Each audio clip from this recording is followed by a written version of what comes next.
Ang misteryo ng Zodiac Killer. Isang kwento ng misteryo ang bumalot sa Hilagang California noong dekada 60. Ang Zodiac Killer, isang hindi kilalang serial killer, ay pumatay ng 5 tao at nagpadala ng mga liham sa pahayagan. Puno ng mga kodigo at simbolo. Nagtataka ang lahat, sino siya at bakit hindi siya mahuli. Nagsimula ang lahat noong Disyembre 1968 nang atakihin ang 2 kabataan. Nagpatuloy ang mga krimen at palagi siyang nag-iiwan ng mga mensahe. Nanunuya sa mga pulis na hindi siya mahuhuli.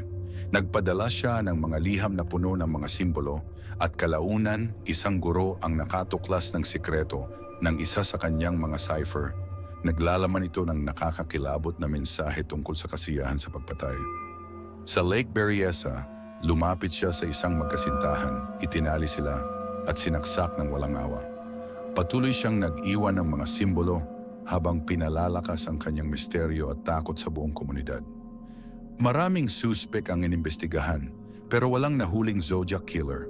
Itinigil niya ang pagpapadala ng liham noong 1974 pero ang kanyang misteryo ay buhay pa rin hanggang ngayon. Hindi pa rin kilala kung sino ang Zodiac Killer.